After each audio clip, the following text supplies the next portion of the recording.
আবারও March for গাজার কর্মসূচি নিয়ে জানতে আমরা যোগ দিচ্ছেন সহকর্মী আনোয়ার সাদাত নূরের সাথে। আনোয়ার সাদাত নূর, আজকে এই মার্চ ফর গাজা কর্মসূচিতে ইসলামী বক্তা মিজানুর রহমান আজহারী এবং আসুনা ফাউন্ডেশনের চেয়ারম্যানও বক্তব্য রাখবেন বলে আমরা শুনতে পেয়েছি। এই মুহূর্তে আপনি একটু জানাবেন, মার্চ ফর গাজা কর্মসূচিতে তো আজকে 5টি রুট নির্ধারণ করা হয়েছে। আপনি যেখানে রয়েছেন সেখানে সমাবেশের চিত্র আপনি কেমন দেখছেন, আর সাধারণ মানুষের প্রতিক্রিয়া কি?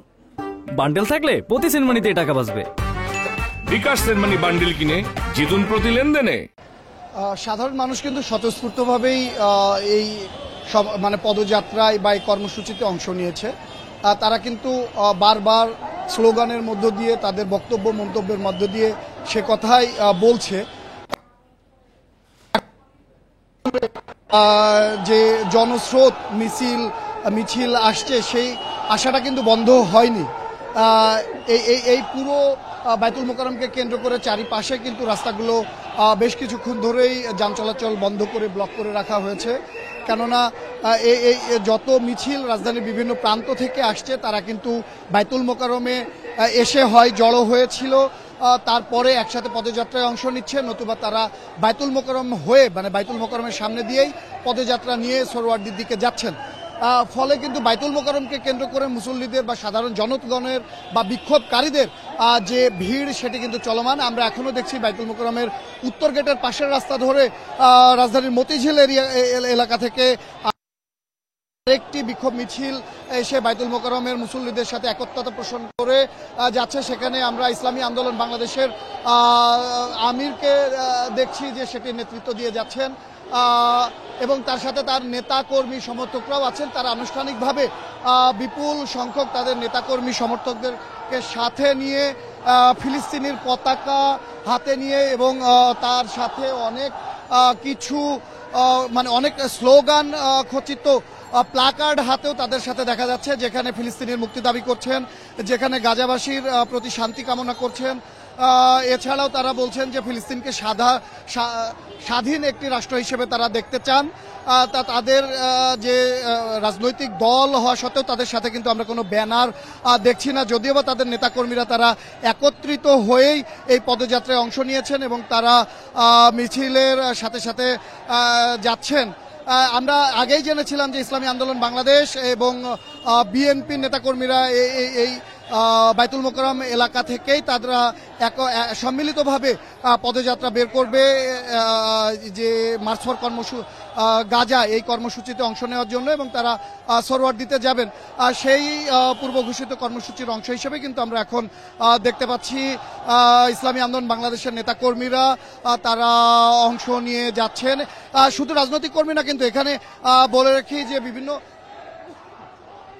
সামাজিক সংগঠনও কিন্তু অংশ নিয়েছে। সামাজিক সংগঠনের সদস্য কিংবা কর্মকর্তা নেতারাও কিন্তু এখানে অংশ নিয়েছেন।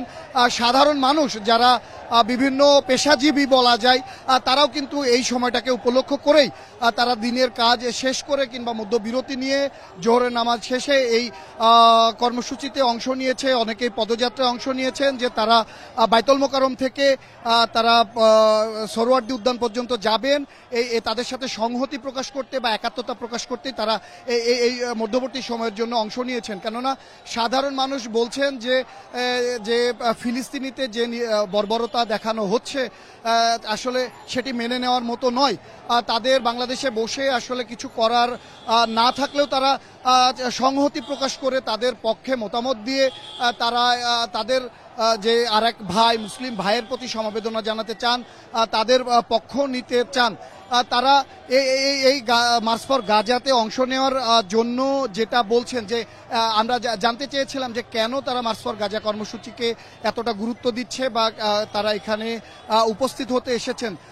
যেমন কুষ্টিয়া থেকে আসা কয়েকজন তরুণ আমাদেরকে বলেছেন যে তারা অনলাইনের মাধ্যমে গতকাল রাতেই জানতে পেরেছিলেন যে আজকে একটি প্ল্যাটফর্ম এই মার্চ ফর গাজা কর্মসূচি আহ্বান করেছেন এবং তারা এখানে একটি বড় জমায়েত সৃষ্টির চেষ্টা করছেন যেন বিশ্ব দরবারে এটি নজির স্থাপন করতে পারে বা তাদের দৃষ্টি আকর্ষণ করতে পারে। তারা সেই আহ্বানে সাড়া দিয়ে কিন্তু কুষ্টিয়া থেকে সকালে এসে এই বাইতুল মোকাররমের অংশে এখানে যোগ দিয়েছেন, যেন এখানে তাদের এই 7 জনের উপস্থিতিতে আরো কিছু সংখ্যা যেন যুক্ত হয়।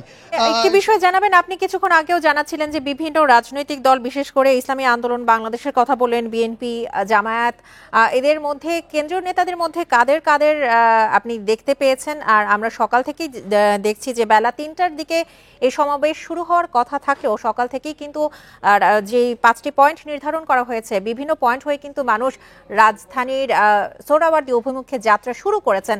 আমরা দেখেছি যে যান চলাচলও এক হিসেবে ব্যাহত হয়েছে, সাধারণ মানুষও কিন্তু চলতে পারছেন না। এক হিসেবে বলা যায় যে শুধু সোহরাওয়ার্দী উদ্যানই না, আশপাশের যেসব এলাকা রয়েছে সেখানেও গণ সমাবেশের মতো করে, মিছিলের মতো করে মানুষ সোহরাওয়ার্দী উদ্যানের পাশে যাচ্ছেন। কেন্দ্রীয় নেতাদের মধ্য থেকে কারোর সাথে আপনার কি কোনো কথা হয়েছে?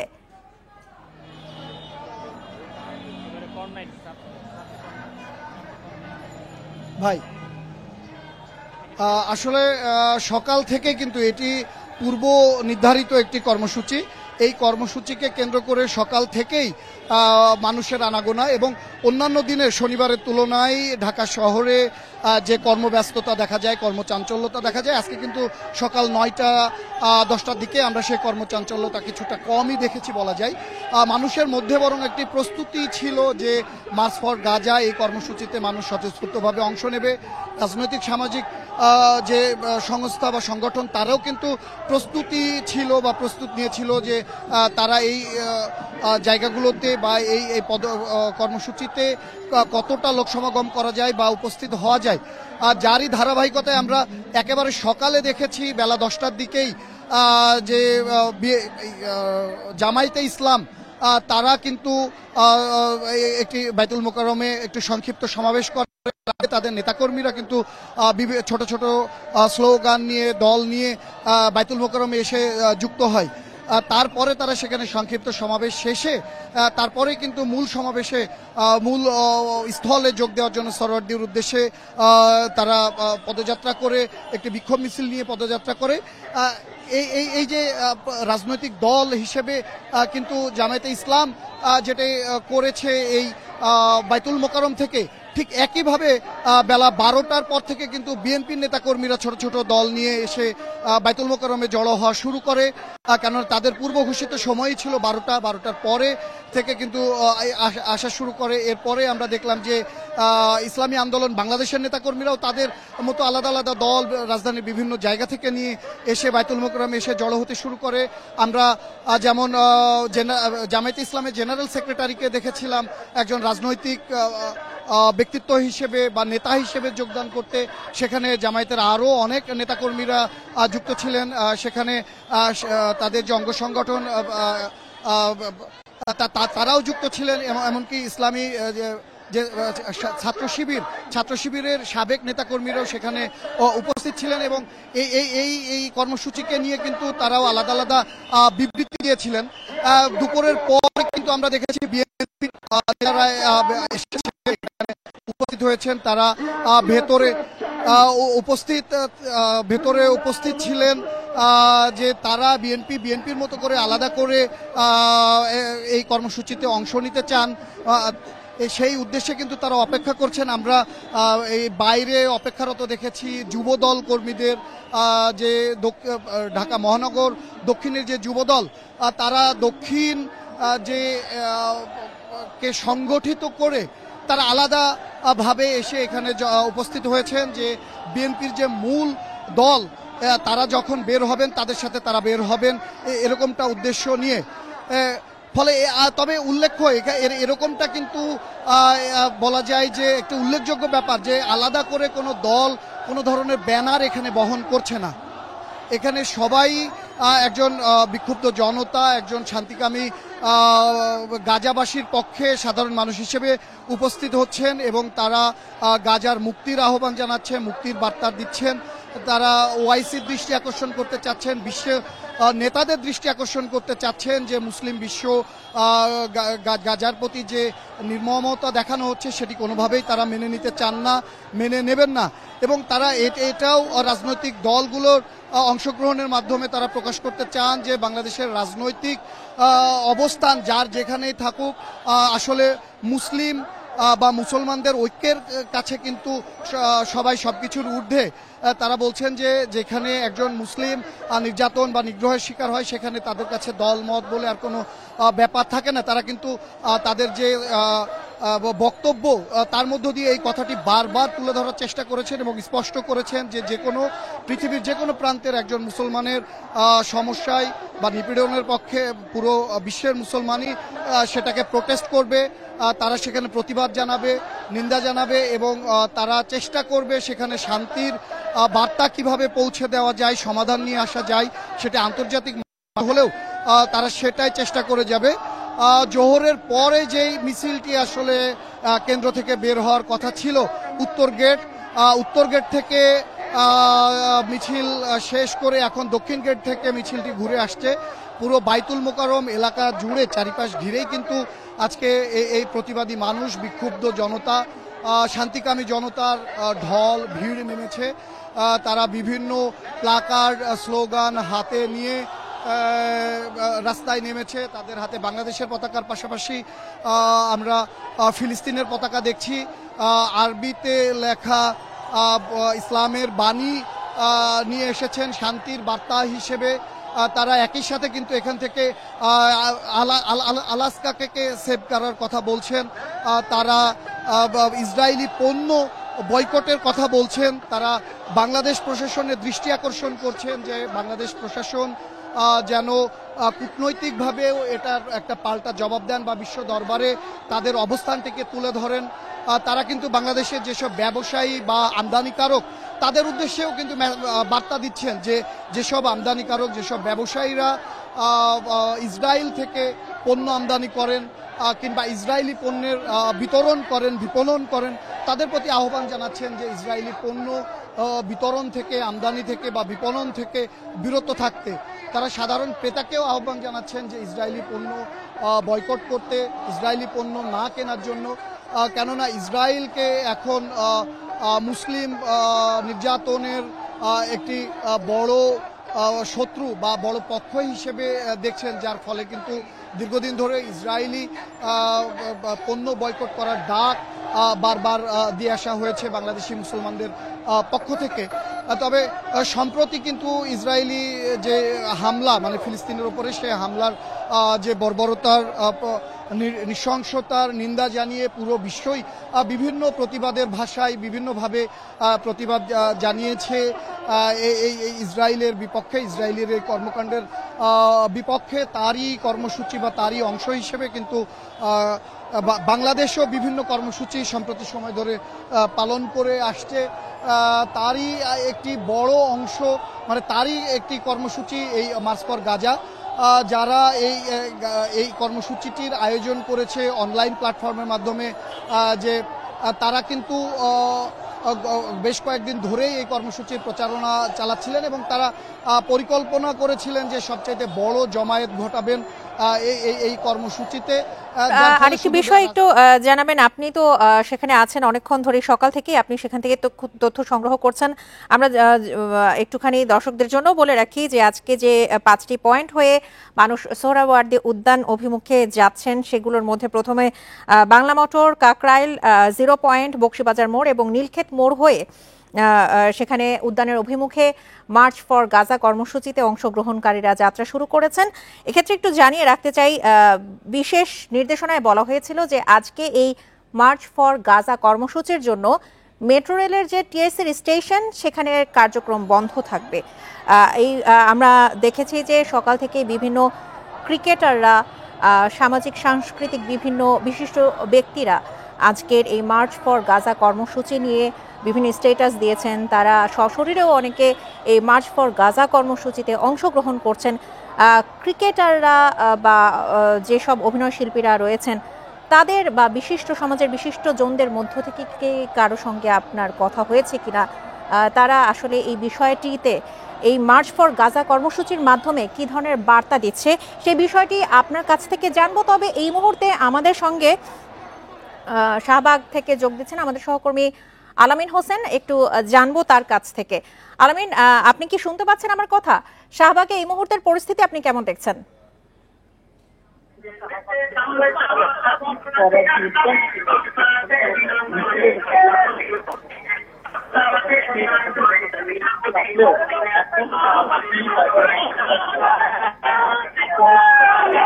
আলামিন, আপনি কি আমার কথা শুনতে পাচ্ছেন?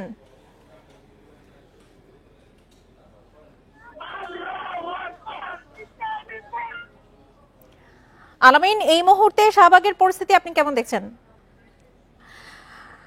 দুঃখিত, আমরা আলামিনের সংযোগটি আবারও বিচ্ছিন্ন করে ফেলেছি। আনোয়ার সাদাত নূর, আবারও আপনার কাছে একটু আসতে চাই। আমরা যেমনটি বলছিলাম যে 5টি পয়েন্ট বাংলা মোটর, কাকরাইল 0 পয়েন্ট, বকশীবাজার মোড় এবং নীলক্ষেত মোড় হয়ে আজকে মার্চ ফর গাজা কর্মসূচিতে সবাই অংশ নিচ্ছেন। সেক্ষেত্রে আজকে মেট্রো রেলের যে টিএসসি স্টেশন সেটি বন্ধ থাকছে আজকের এই কর্মসূচির জন্য।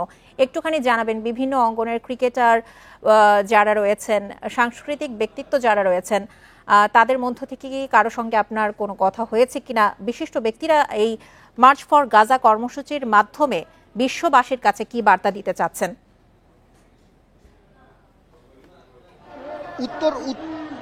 উত্তর গেটের মিছিলগুলো যখন একে একে বের হয়ে গেল, উত্তর গেট যখন খালি হয়ে গেল, তখন হয়তো ভেবেছিলাম যে মার্চ ফর গাজা কর্মসূচিতে অংশ নেওয়ার জন্য যে পদযাত্রার আহ্বান করা হয়েছিল সেটি হয়তো শেষ যাত্রাটি বের হয়ে গেল আমাদের সামনে দিয়ে।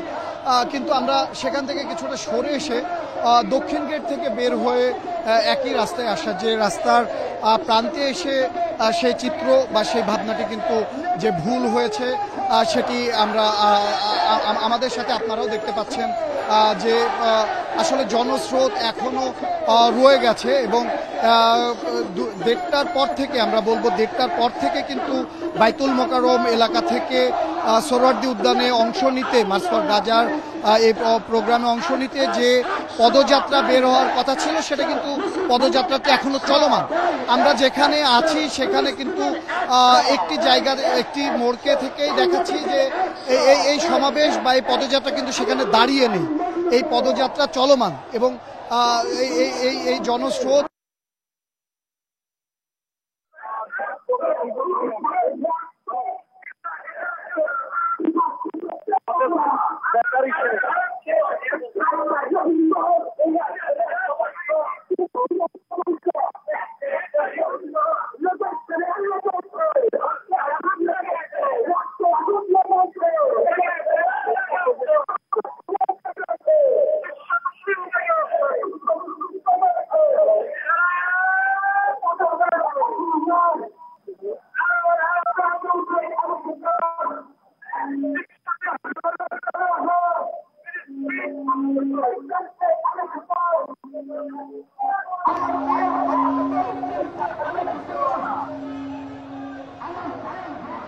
আসলে এই মুসল্লিদের ঢল, সাধারণ মানুষের যে জনস্রোত সেটি এখনো আমরা দেখছি বাইতুল মোকাররমকে কেন্দ্র করে চলমান।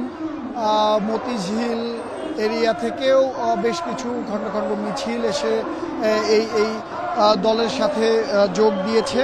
আমরা জানতে পেরেছি বা খোঁজ পেয়েছি যে বেলা 3টার দিকে বিএনপির নেতাকর্মীরা, বিএনপিও তাদের জনগণ বা তাদের সমর্থকদের সাথে নিয়ে এই জনস্রোতের সাথেই মিলিত হবেন। তারাও মার্চ ফর গাজার কর্মসূচিতে অংশ নিতেই এই পদযাত্রার অংশ নেবেন এবং সোহরাওয়ার্দী উদ্যানের উদ্দেশ্যে রওনা হবেন। আমরা কিন্তু দেখতে পাচ্ছি যে কিছুক্ষণ আগেই যে একটি জনস্রোত, জনঢল এই উত্তর দক্ষিণ গেট দিয়ে এসেছিল, সেই ঢলটি আসার ফলে যে মূল সড়কে যানজটের সৃষ্টি হয়েছে, যেটি আগে ধীর গতি ছিল, এখন বলা যায় যে সেটি অনেকটাই থেমে গিয়েছে।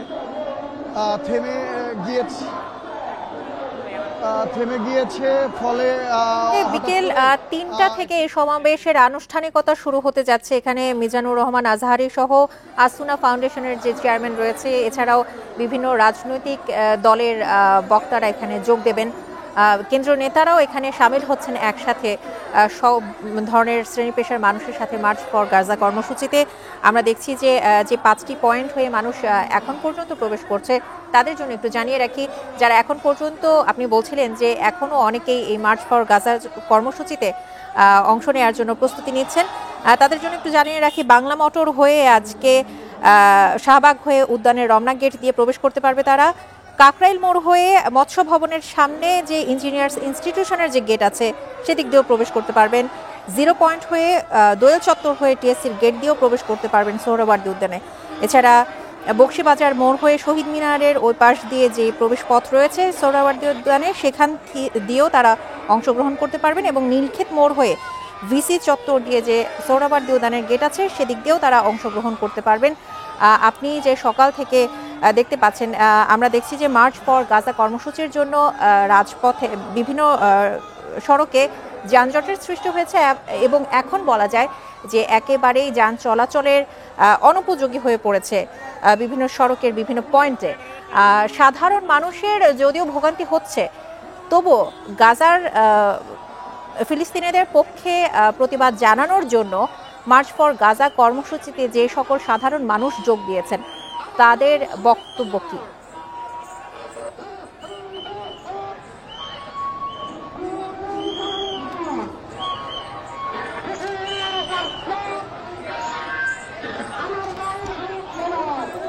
আনোয়ার সাদাত নূর, আমরা দেখেছি যে একেবারেই সড়কের যে বিভিন্ন পয়েন্টে যানজটের সৃষ্টি হয়েছে, সাধারণ মানুষের অনেক অসুবিধার শিকার হতে হলেও ফিলিস্তিনিদের পক্ষে মার্চ ফর গাজা কর্মসূচিতে তারাও সমর্থন জানাচ্ছে।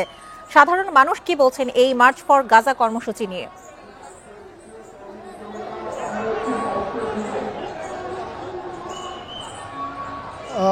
দুঃখিত, এখানে খুব উচ্চ শব্দের জন্য আসলে আপনাকে আমি স্পষ্ট শুনতে পাচ্ছি না।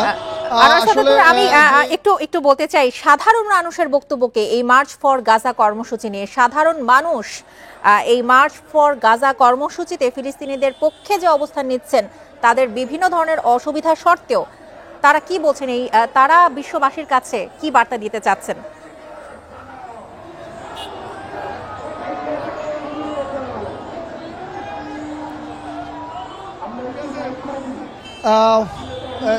মানে দক্ষিণ অংশ থেকে বাইতুল মোকাররমের যে জনস্রোতটি আসা শুরু হয়েছে, তাদের আমরা খেয়াল করছি যে তারা এখন ট্রাকে করে আসছেন। এই কিছুক্ষণ আগে কিন্তু সবই পদযাত্রা ছিল, মানে পায়ে হেঁটে যাত্রা করছিলেন, কিন্তু আমরা এখন খেয়াল করছি যে বেশ কিছুক্ষণ ধরেই যে মিছিল বা যে স্রোত আসছে তারা ট্রাকে করে আসছেন। হয়তো আর এই ট্রাক তারা দূর দূরান্ত থেকে, রাজধানীর বিভিন্ন প্রান্ত থেকে ভাড়া নিয়েই এসেছিলেন, যার ফলশ্রুতিতে তারা এখন হয়তো এই ট্রাকে করে যাবেন, ট্রাকে করে অপেক্ষা করছিলেন যে মূল গন্তব্যস্থলে পৌঁছানোর জন্য। আর মার্চ ফর গাজা কর্মসূচি নিয়ে সবশেষ তথ্য জানাচ্ছিলেন আমাদের সহকর্মী আনোয়ার সাদাত নূর।